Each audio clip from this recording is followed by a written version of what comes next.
मला एक गोष्ट सांगा, तुम्हाला बडा बनायचं आहे का बुडा बनायचं आहे? बुडा तर तुम्ही ऑटोमॅटिकली होत जाणार, जसं तुमचे एज वाढत जाईल तसं तुम्ही बडा होत जाणार. पण जर तुम्हाला बडा व्हायचं आहे तर त्यासाठी तुम्हाला घ्यावं लागेल रिस्क. ते कसं तुम्हाला मी एक्झाम्पल देऊन सांगतो. जर तुम्ही लॉटरीचं तिकीट घेतलंच नाही आहे तर किती % चान्स आहे तुम्ही लॉटरीचं तिकीट जिंकणार? 0.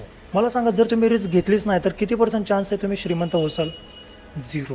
जर तुम्हाला काय आयुष्यात मोठं करायचं तर तुम्ही रिस्क घेतल्याशिवाय काही होऊ शकत नाही. ही गोष्ट फक्त मीच बोलत नाही, जे आता सध्याला टॉप लेवलला आहेत श्रीमंतीमध्ये, त्यामध्ये पण त्यांनी PhD केलेले आहेत, ते लोक म्हणतात. ते तुम्हाला त्यांच्या तोंडून ऐकायचं तर एकदा ऐकाच. That's the time to take risks. There is nothing called safe options. You have to take risks. You have to take risks. Biggest risk you can take is not taking any risks. Take risks now. Do something bold. बड़ा बनना है तो risk लेना है. You have to take risk in life. Challenge नई चीज करना अच्छा ही रहता है. आणि त्यांनी रिस्क घेतली होती ना मित्रांनो. रिस्क घेतल्यानंतरच ते ह्या पोस्टला आहे. महेंद्र सिंग धोनीकडे TCचा जॉब होता, गव्हर्नमेंट जॉब होता. तो जॉब सोडल्यानंतर आता ते एवढ्या मोठ्या पोस्टला आहे. जर त्यांनी त्यावेळेसच रिस्क घेतली नसती गव्हर्नमेंट जॉब सोडायची तर आता त्या पोस्टला असते का नसते. त्याचमुळे मी म्हणतो, तुम्ही जर रिस्क घेतलीच नाही तर तुम्ही श्रीमंत होऊ शकत नाही. आज आहे 8 डिसेंबर आणि हे वर्ष संपायला फक्त आणि फक्त 23 दिवस राहिलेले आहेत. अजूनही वेळ गेलेली नाही मित्रांनो. अजूनही तुम्ही बिझनेस सुरू करू शकता. वेळ गेलेली नाही. बिझनेस सुरू करा. थँक्यू.